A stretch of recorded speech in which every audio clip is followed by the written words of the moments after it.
Milley en alusión a John Locke. La tierra es de quien no la trabaja. Rebelión.org. Pluma Jorge Mahfoud. El 26 de julio de 2026, en un discurso para la sociedad rural, el presidente de Argentina, Javier Milei, con su entonación más propia de los comunicados a la población, de la última dictadura militar, leyó en un podio: «Esta tierra es mía. Yo la trabajé, entonces es mía su cosecha». La idea hace referencia a la fundación del liberalismo capitalista por parte de John Locke, quien escribió: «El pasto que ha comido mi caballo, las hierbas que mi siervo ha cosechado y los minerales que he excavado en cualquier lugar donde tenga derecho a ellos en común con otros, todo se convierte en mi propiedad, sin necesidad de asignación o consentimiento de nadie. El trabajo que era mío, el que sacó todo esto del estado común en que estaban, los ha transformado en ellos mi propiedad».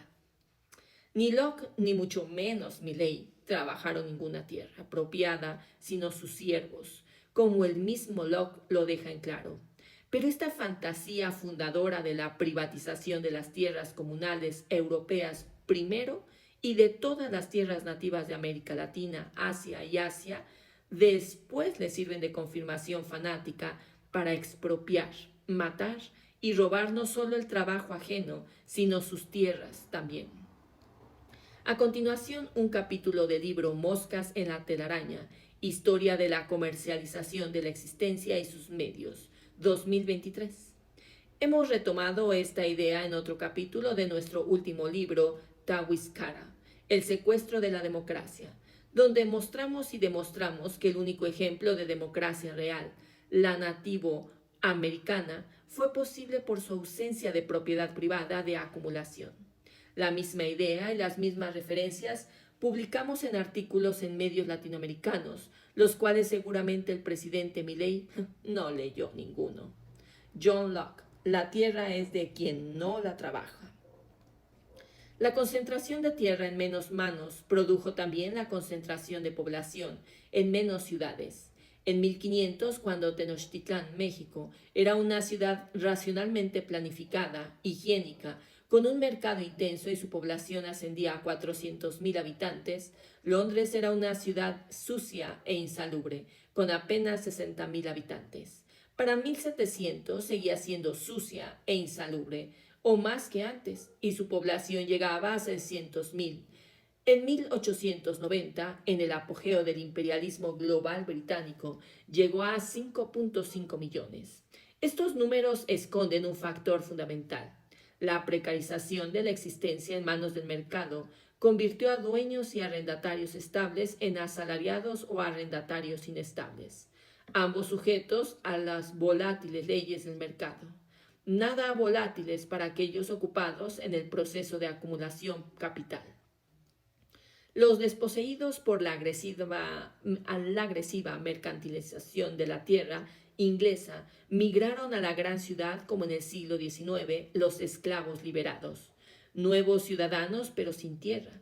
Debieron buscar trabajo en las grandes ciudades estadounidenses para sobrevivir de las propinas, o más recientemente en el siglo XX, los indígenas, negros y campesinos, pobres latinoamericanos sin tierra, fueron a buscar trabajo en las industrias y servicios de las grandes ciudades y terminaron creando masivos asentamientos suburbanos llamados favelas o villas miseria. Un proceso que, como siempre, repetía otros en las naciones imperiales llamadas desarrolladas, pero de forma tardía y sin posibilidades para expandirse de forma autoritaria en otras regiones del mundo, ya ocupadas por los imperios dominantes. Los desposeídos ingleses fueron la fuerza principal que produjo la revolución industrial, así como siglos más tarde los esclavos en las Américas y los desposeídos, hasta más recientemente, fueron y son la fuerza principal en la provisión de materias primas baratas para ese mismo proceso que ya lleva unos cuantos siglos. De la misma forma que el despojo de tierras y de derechos del campesino durante el feudalismo, como el derecho a habitar, el derecho a las tierras comunales y el derecho a una renta fija, produjo rebeliones en continentes periféricos o coloniales como América Latina. Así habría ocurrido antes en la misma Europa y más precisamente en el centro de este nuevo cambio de paradigma social, Inglaterra. Está de más decir que en esta aventura humana una minoría de clase de nacionalidad acumuló casi todos los beneficios y todos los créditos resultantes del esfuerzo colectivo.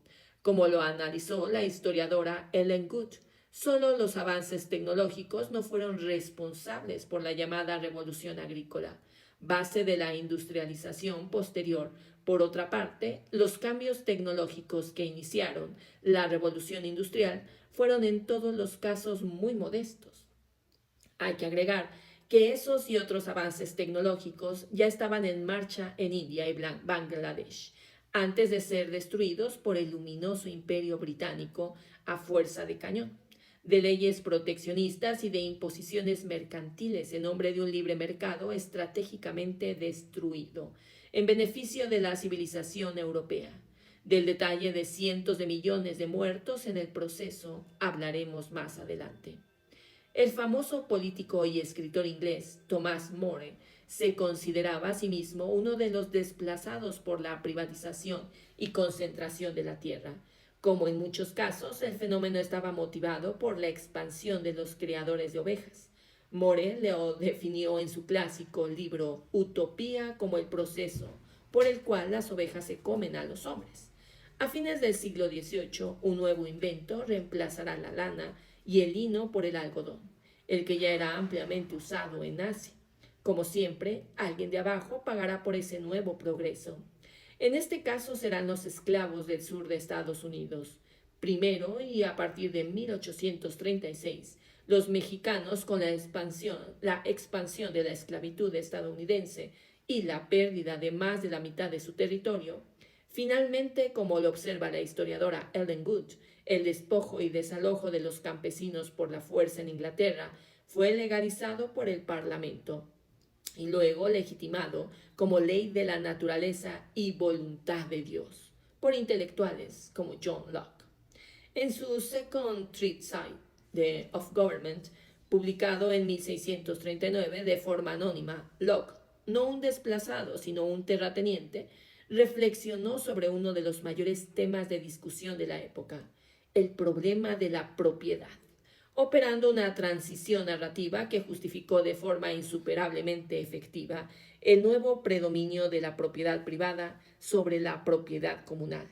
Dios, que ha dado al mundo a los hombres en posesión común, también les ha dado la razón para hacer uso de él, para la mejor ventaja de la vida y conveniencia.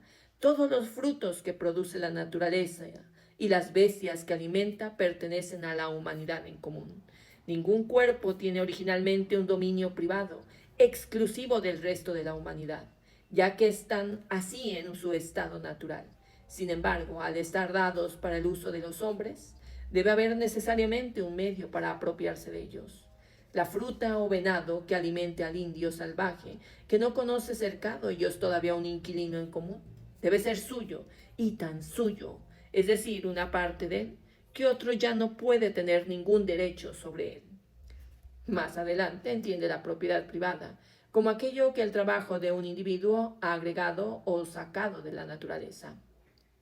El trabajo de su cuerpo y el trabajo de sus manos, podemos decir, son propiamente suyos. Parte 1.